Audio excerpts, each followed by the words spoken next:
In these stories, the reader feels both a sense of curiosity and concern as they experience the events of the story at the same time as the character. And this allows for a high level of empathy between the reader and the character because neither one knows what's about to happen next. The majority of commercial fiction is driven forward by suspense because it attracts both your intellectual side and your emotional side, and most readers want that kind of balance. Welcome to the Fiction Writing Made Easy podcast. My name is Savannah Gilbo, and I'm here to help you write a story that works. I want to prove to you that writing a novel doesn't have to be overwhelming. So each week, I'll bring you a brand new episode with simple, actionable, and step-by-step strategies that you can implement in your writing right away. So whether you're brand new to writing or more of a seasoned author looking to improve your craft, this podcast is for you. So pick up a pen and let's get started.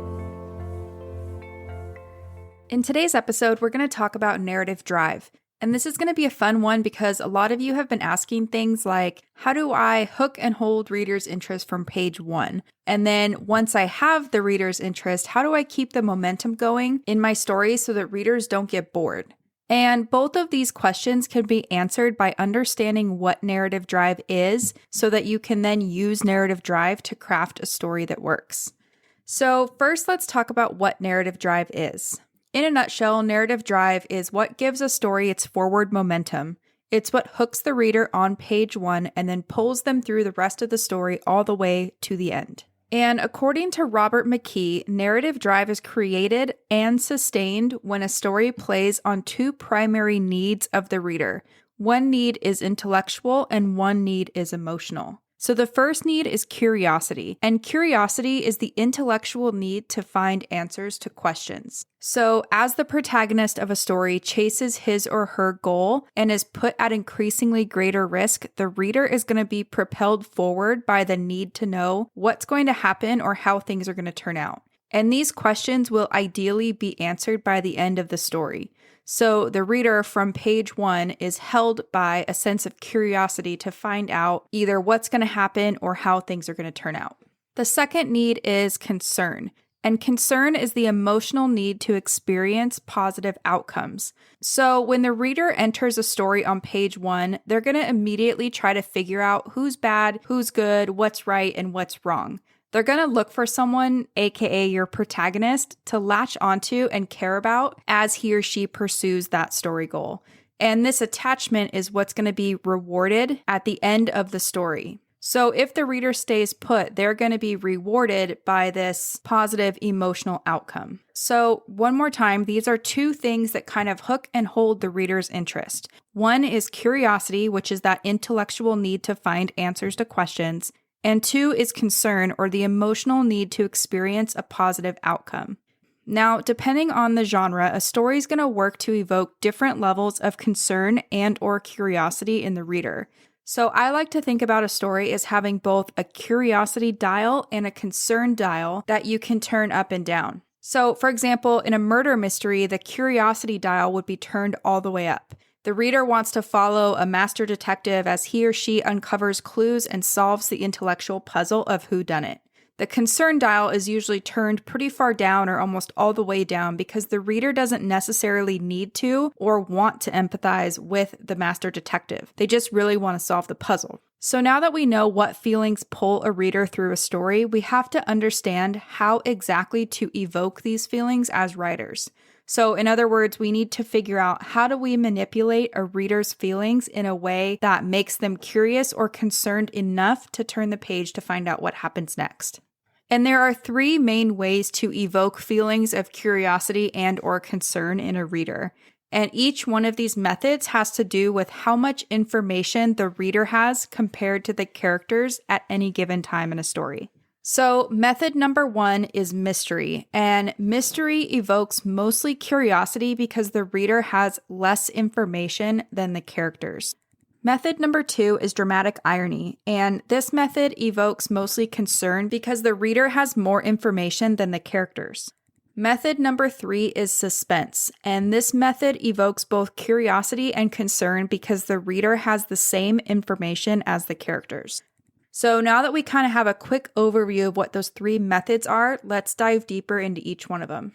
Method number 1 is mystery. Stories that hold a reader's interest through curiosity alone are driven forward by mystery. So in this scenario, the reader has less information than the characters. These are the stories where expositional facts, particularly facts in the backstory, are concealed from the reader. So readers feel curious about these past events and are teased with little hints of the truth and deliberately misled by red herrings so that he or she doesn't know what to believe and what to dismiss. So in other words, the reader has to rely heavily on their intellect in order to quote-unquote solve the puzzle. And in stories driven by mystery, readers don't often feel a lot of concern for the protagonist because it's often hard to emotionally connect with someone like a master detective who's really smart and charming and likable and never really in any kind of life or death jeopardy. They're really just trying to solve the puzzle, and the reader's goal is to kind of solve the puzzle alongside the detective or before the end of the story, right? So that's method number 1, mystery.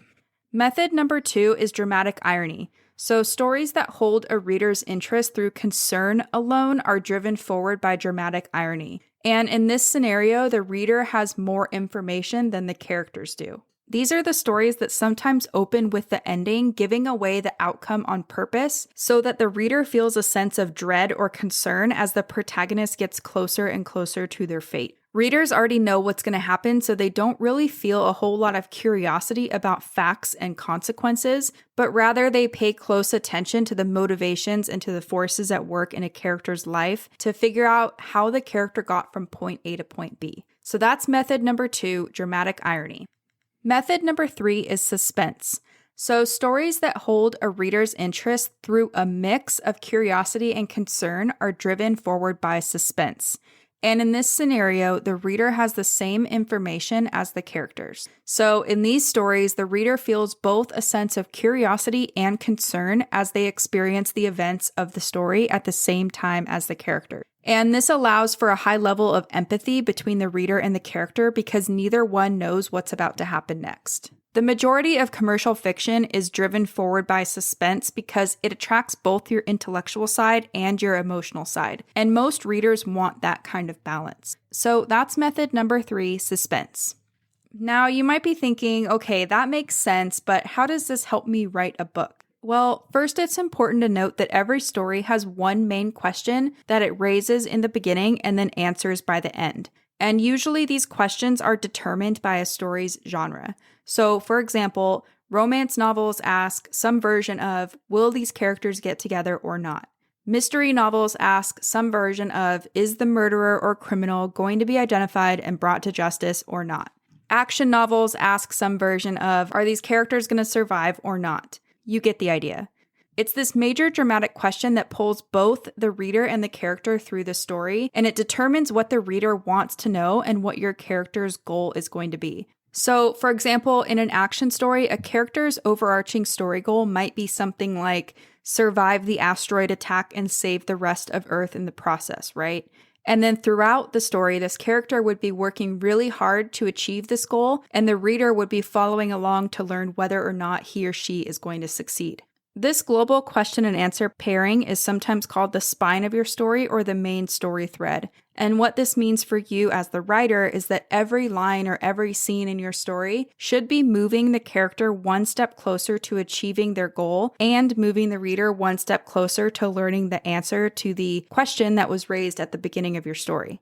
So not only is this a great thing to consider when you're starting out to write your story, but it's also something that can help you edit your story too. Because if you find yourself writing a scene, or if you've already written a scene that doesn't really contribute to this global question and answer pairing, or this like spine of your story or the main story thread, whatever you want to call it, then you kind of have to question why it's in your draft in the first place, right?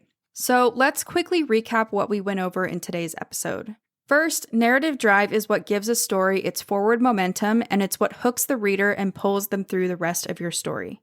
Second, narrative drive is created and sustained when a story plays on two primary needs of the reader. One is intellectual, which is curiosity, and the second is emotional, which is concern. And depending on the genre, a story is going to evoke different levels of concern and/or curiosity in the reader. Third, there are three main ways to evoke feelings of curiosity and concern in a reader. And each method has to do with how much information the reader has compared to the characters at any given time in the story. So method number 1 is mystery, which evokes mostly curiosity because the reader has less information than the characters. Method number 2 is dramatic irony, which evokes mostly concern because the reader has more information than the characters. Method number 3 is suspense, and this method evokes both curiosity and concern because the reader has the same information as the characters. The majority of commercial fiction uses suspense as its main form of narrative drive because it attracts both the reader's intellectual side and their emotional side, and most people are looking for this kind of balance in fiction. And lastly, every story asks a question in the beginning that needs to be answered by the end. And this global question and answer pairing is sometimes called the spine of your story or the main story thread. And ideally, every scene or every sequence, every subplot, and every act in your story should be contributing to this main story thread. And if it doesn't, then you really want to ask why it's in your story in the first place or how you can make it contribute to the global story thread. And if you guys want to see narrative drive in action, I highly recommend picking out a scene from one of your favorite stories or even the story you're writing and see if you can get a sense of whether the scene is trying to evoke a sense of curiosity or concern or a mixture of both in you as the reader. You can also do this exercise for the global overarching story, but I think it's easier to identify this sense of evoking curiosity or concern at a scene level first. So that's all I have for you guys today. Hopefully you guys enjoyed this episode all about narrative drive, and hopefully you can see how having an understanding of narrative drive can help you craft a compelling story that hooks and holds readers' attention all the way until the very end. So that's it for today's show. As always, I want to thank you so much for tuning in and showing your support. If you want to check out any of the links I mentioned in this episode, you can find them over at savannahgilbo.com/podcast.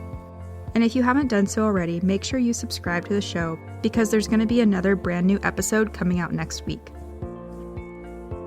If you're an Apple user, I'd really appreciate it if you took a few seconds to leave a quick rating and review.